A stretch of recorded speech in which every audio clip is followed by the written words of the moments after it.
Hi guys! Welcome back to my channel.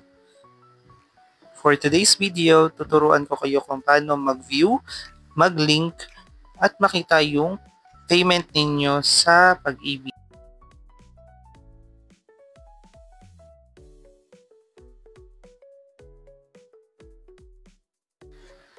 So, open nyo lang yung inyong virtual Pag-ibig app and then log in. Kung wala pa kayong account, pwede nyo i-click yung create account sa ibaba.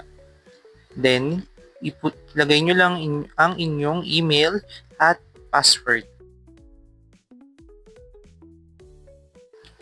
So, once na ma-input nyo yung inyong email at password, i-click nyo lang ang inyong login.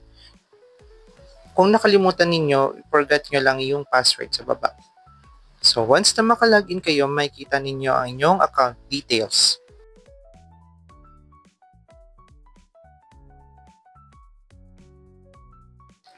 And then, click nyo lang yung main button sa baba at i-click nyo ang housing loan na logo.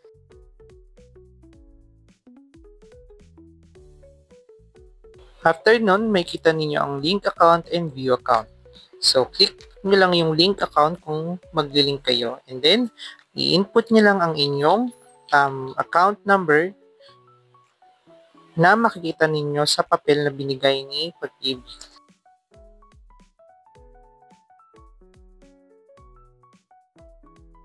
After ninyo ma-input ang inyong account number, click nyo lang ang link button sa ibaba.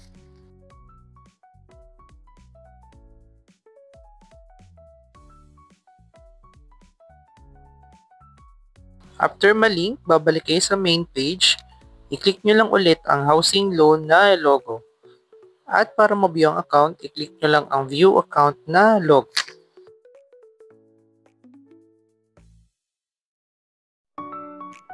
After ma-click ang view account logo, mapupunta kayo dito sa choose account. So dito, makita nyo yung list ng inyong account na nakalink sa Pag-ibig. For example, house account number and yung loan balance.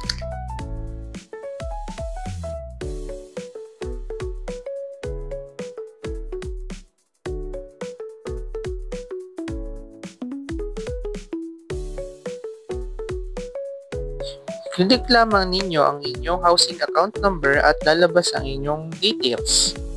Kagaya ng borrower's name, account number, at yung loan value. Pati na yung monthly amortization. Under statement of account, may kita nyo syempre yung inyong due date, amount due, and kung may bayad na kayo, lalagay din dito ang inyong payment reference number.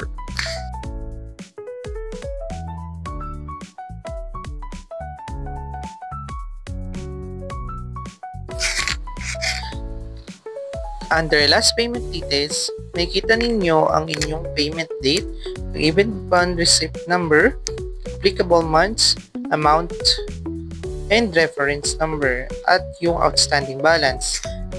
Sa payment history naman, dito rin nyo pwede makita yung binayad ninyong amount, pati yung reference. So, balik lang kayo sa main page pag okay na kayo. Dito naman sa website, pumunta lang kayo sa Pag-ibig virtual na link at ilagay ang inyong housing account number, first name, and last name.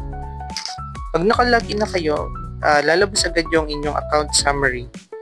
Makikita nyo dito yung inyong loan amount, due date, at saka yung monthly amortization.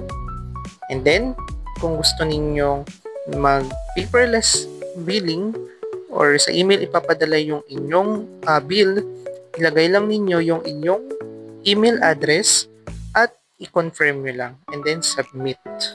So as you can see, ito yung details ng aking housing loan, and then chinek ko lang yung box para sa paperless, and then in-input ko lang dito yung aking email and kinonfirm ko lang, tapos submit.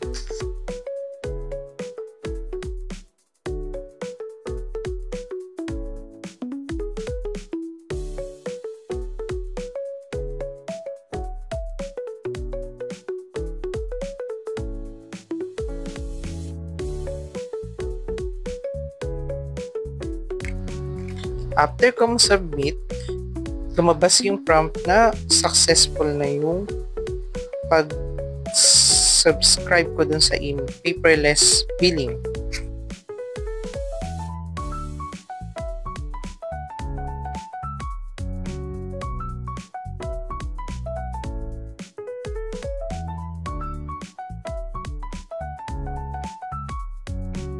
Sa pangatlong part, pwede ninyo makita ang inyong bill or ang inyong payment history. Yan.